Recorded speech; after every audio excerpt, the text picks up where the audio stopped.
Good morning. It's David and Alyssa Muller coming at you once again. This week we're talking about habit number 4 from our Ultimate Achievers, from our Ultimate Achievement System. And habit number 4 is all about the people in your life.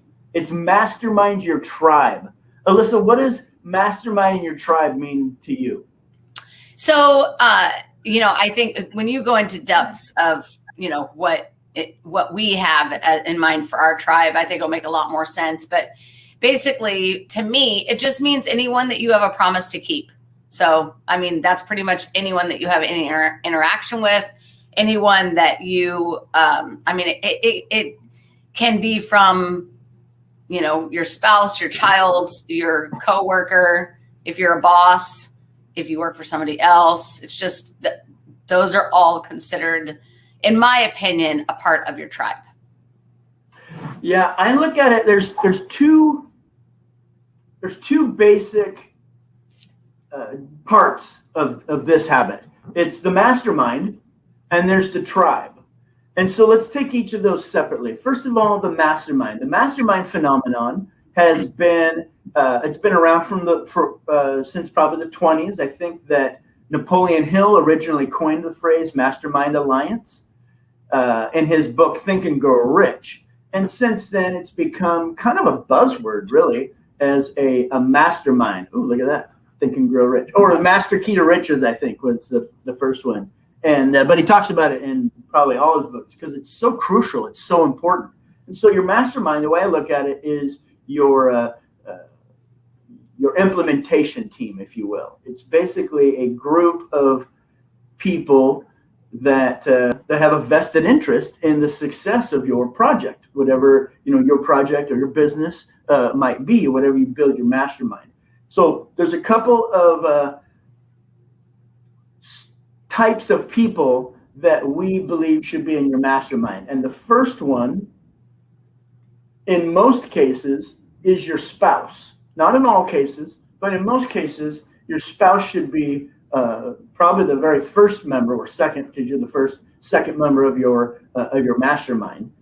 And then also in your mastermind, we believe that your mentors, not a mentor, but your mentors.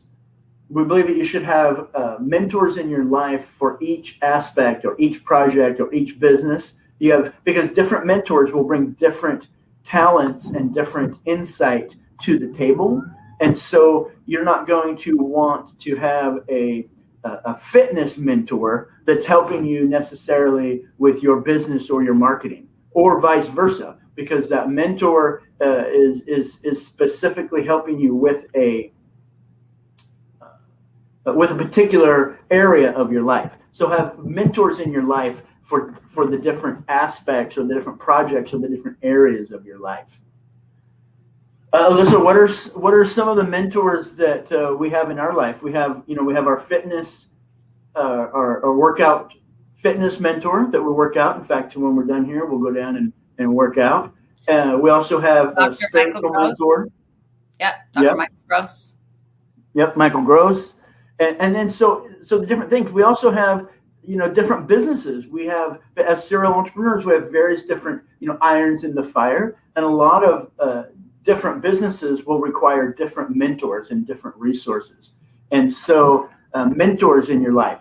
And then the next part of your mastermind, we believe that in order to be truly good at your craft, you should teach it to others. You should be able to teach it. And so kind of the outer rim of our mastermind circle is this, we call it the inner circle. It's kind of the very in-between phase between the mastermind and the tribe. This is our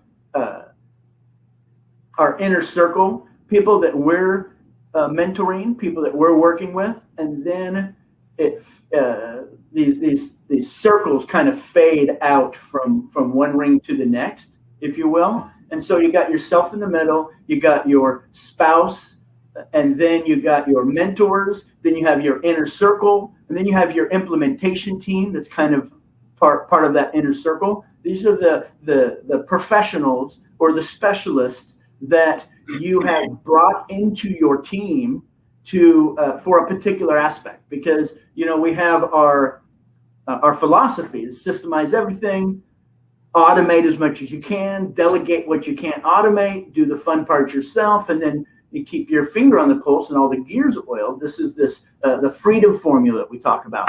And so bring in specialists as part of your implementation team to specialize in the part that they do. And then beyond that, it begins to fade into your influence circle. People that aren't necessarily part of your mastermind, they're more your tribe. Anyone who you have any influence with that's not part of the mastermind circles is what we consider your tribe. Your tribe of people is anyone else that you have influence with. And like we say, one of the most valuable things you'll build is this loyal tribe of people. And you use the mastermind to meticulously craft and build and create and, more importantly, serve your tribe. If you build a loyal tribe of people around something that you're passionate about, and then serve that tribe with massive value all the time, every day, that's your main focus, that tribe will provide you with everything that you need and everything that you've ever wanted. And so that's why a loyal tribe of people is so powerful, and why this habit is masterminding, using the mastermind power that is very synergistic, and using it to craft and build and grow and serve your tribe. Alyssa, you want to add anything to that? Yeah, I think you nailed it on the head. I think that a lot of people, especially when we first started teaching this was probably the most misunderstood, I believe, section of our system. Because when you think of tribe, there's just so many other, there's just lots of definitions for tribe. And then when you talk about the most influence, most influence that you can have is through your tribe. I think people get, if they've had any kind of history of being sold or being a part of a group that they didn't like, later, I think that like pops like little seeds of, that seems weird.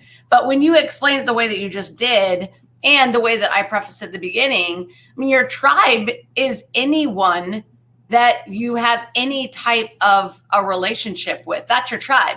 You choose to decide how integrable you are going to be to each of them individually or as a group, as a unit.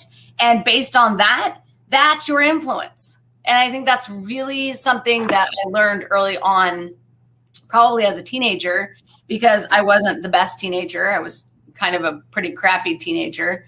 I mean, not that I did a lot of bad things wrong. I just was really a very negative, self-inflicting human being, and didn't embrace the people around me trying to help because I was a self-sabotager.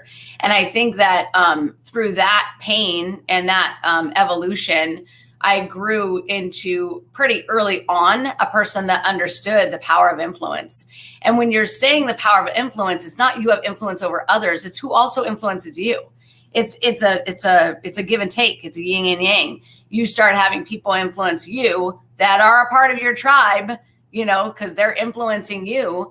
It will affect the ripple effect long after you're gone based on that. So I like the way that you describe the layers of tribes, because for people that are systematic, people that aren't, all emotion, that understand pragmatics, I guess, is that a better word for it? And they're going to understand exactly what you mean by a tribe through the description that you made. For me, I look at people as they come into my life, and I have a tendency over the last 10 years to pragmatically place them in those circles, if you will. But before that, I never had a system like that. It was like, oh, you've grown into be my inner circle, or you've grown into, so it's interesting. And I think that as you grow that habit number 4, I think you'll be surprised if you're really, really good to people without strings attached. It'll be shocking to you how good things happen to you over and over and over again. So that's what I believe the power of the tribe is. That is the unknown that you can't really say because I'm being nice to this person, I'm going to get XYZ. No, you just live in the law of building your tribe and just doing right by others and growing you as a person also, and being protective of your tribe also. I think that's another key importance, protecting your tribe from people that will impact your tribe and not with your integrity. That's super important too, because you also have the power to protect your tribe. And if you don't do that, people will leave you. You know, it's so interesting that when you were talking about the just now, you were talking about karma and how your tribe and the people in your life are how do I put this? They are the delivery method for the karma in your life most of the time. And that's why it's, we have this karmic bank account, if you will. And I'm probably getting off on a little tangent, but if you build your tribe and you make a point in your life of always adding value to other people, that adds almost like those are little deposits into your karmatic bank account. And that's a whole nother topic. We'll get into that another time. We're running short on time, so I just want to remind you, we're super excited to talk about this. I can't wait to hear your thoughts on it. Comment below, share this video, and also come and chat with us tomorrow when we introduce one of our ultimate achievers to talk a little bit about this topic. And then again on Thursday, when we talk live, join us at Ultimate Achievers Happy Hour at 5:00 p.m. That's West Coast time. We're near Seattle. And so be sure to tune in. And with that, Muller's out.